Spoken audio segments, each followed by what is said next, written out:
कि सुखदेव भगवान कहते हैं कि परीक्षित, आज से 7 दिन पहले तुम्हें तक्षक नामक सर्प के डसने से शाप लगा था कि तुम्हें सर्प के डसने से तुम मृत्यु को प्राप्त करोगे।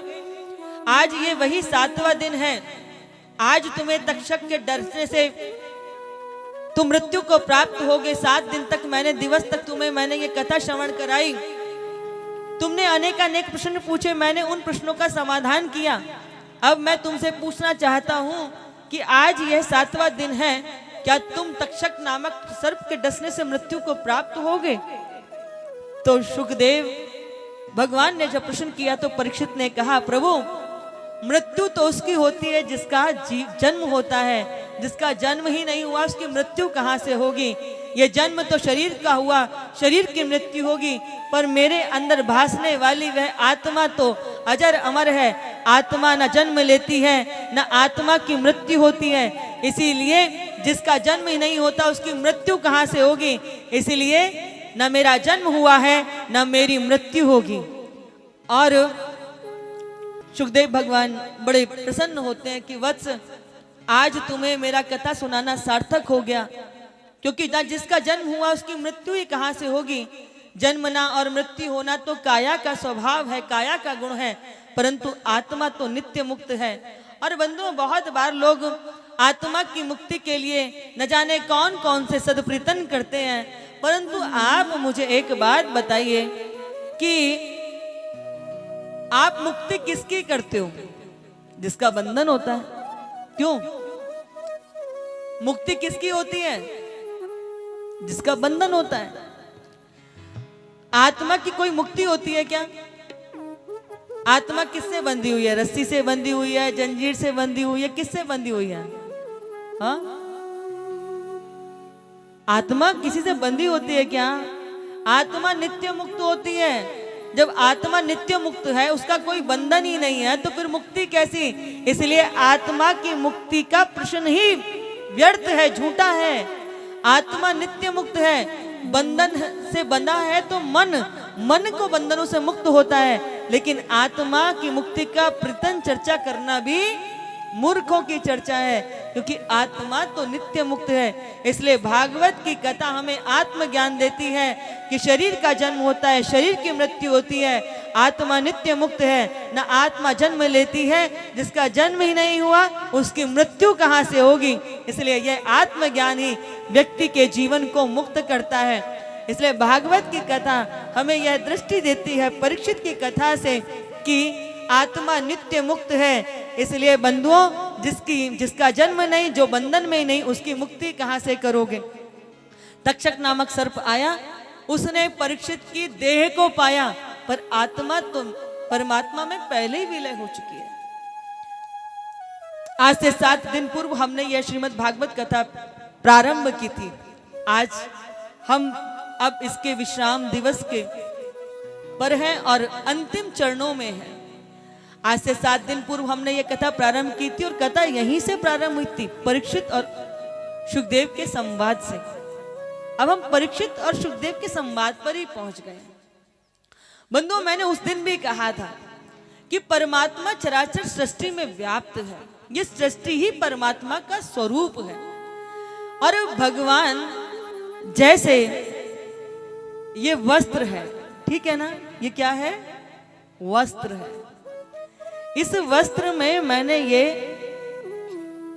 क्या लगा दिया? हाँ, बोलो ना, भोजन करके आए हो कि नहीं? क्या है ये? जोर से बोलो, इतनी संख्या में बैठे हो, आवाज नहीं निकल रही। क्या है ये? और इधर भाई लोग तो बोल ही नहीं रहे। गांठ है ना ये? अब आपने इसको गांठ क्यों कहा?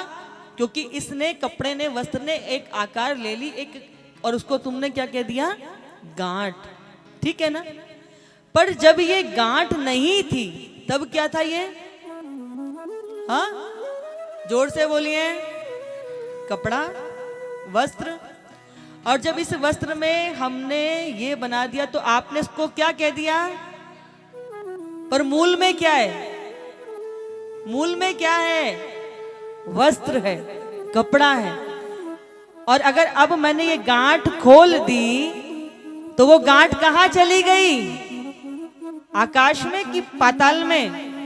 कहाँ चली गई? हाँ, वस्त्र में विलय हो गई, वस्त्र में खो गई।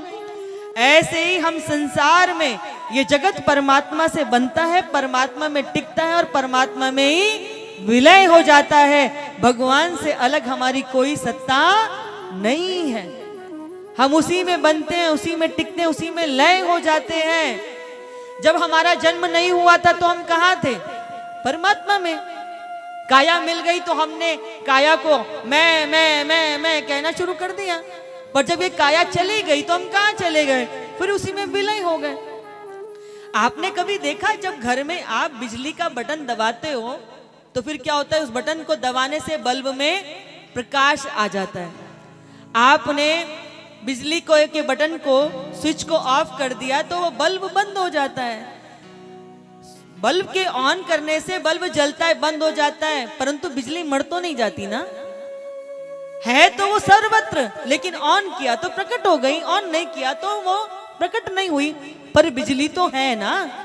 काया नहीं मिली तो भी हम थे, काया मिलने से हम दिखाई दे रहे हैं। पर जब काया नहीं थी तो भी वह आत्मा परमात्मा था।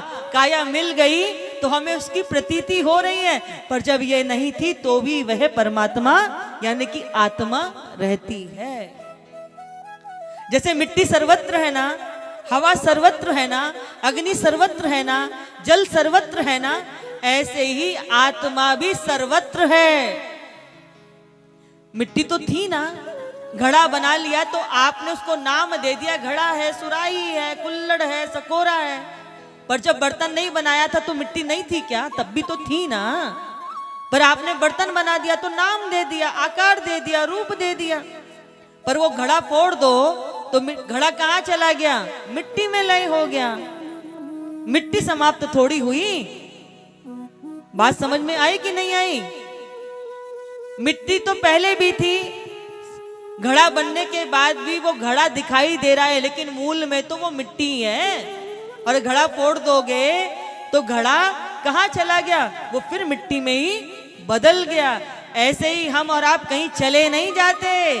शरीर के कारण हम दिखाई देते हैं, माया के कारण।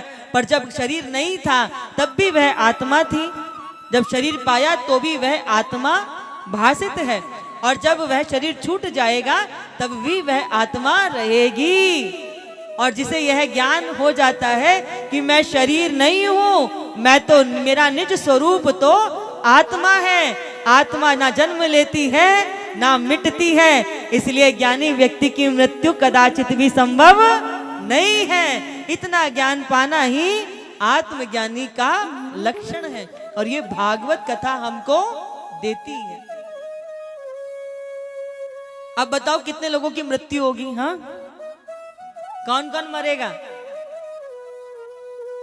कौन कौन मरेगा? शरीर पाया, शरीर छूटेगा, लेकिन मेरा स्वरूप क्या है? आत्मा है, और आत्मा की मृत्यु नहीं होती है। भागवत जी की कथा ये मार्कंडेय ऋषि की कथा के बिना पूर्ण नहीं होती। मार्कंडू ऋषि के पुत्र हैं मार्कंडेय जी, जिन्होंने भगवान की बड़ी तपस्या की और भगवान से प्रार्थना की कि मैं आपके प्रलय काल का दर्शन करना चाहता हूँ। तब जब वो ध्यान में बैठे तो भगवान ने उनको ध्यान में ही प्रलय काल का दर्शन कराया था।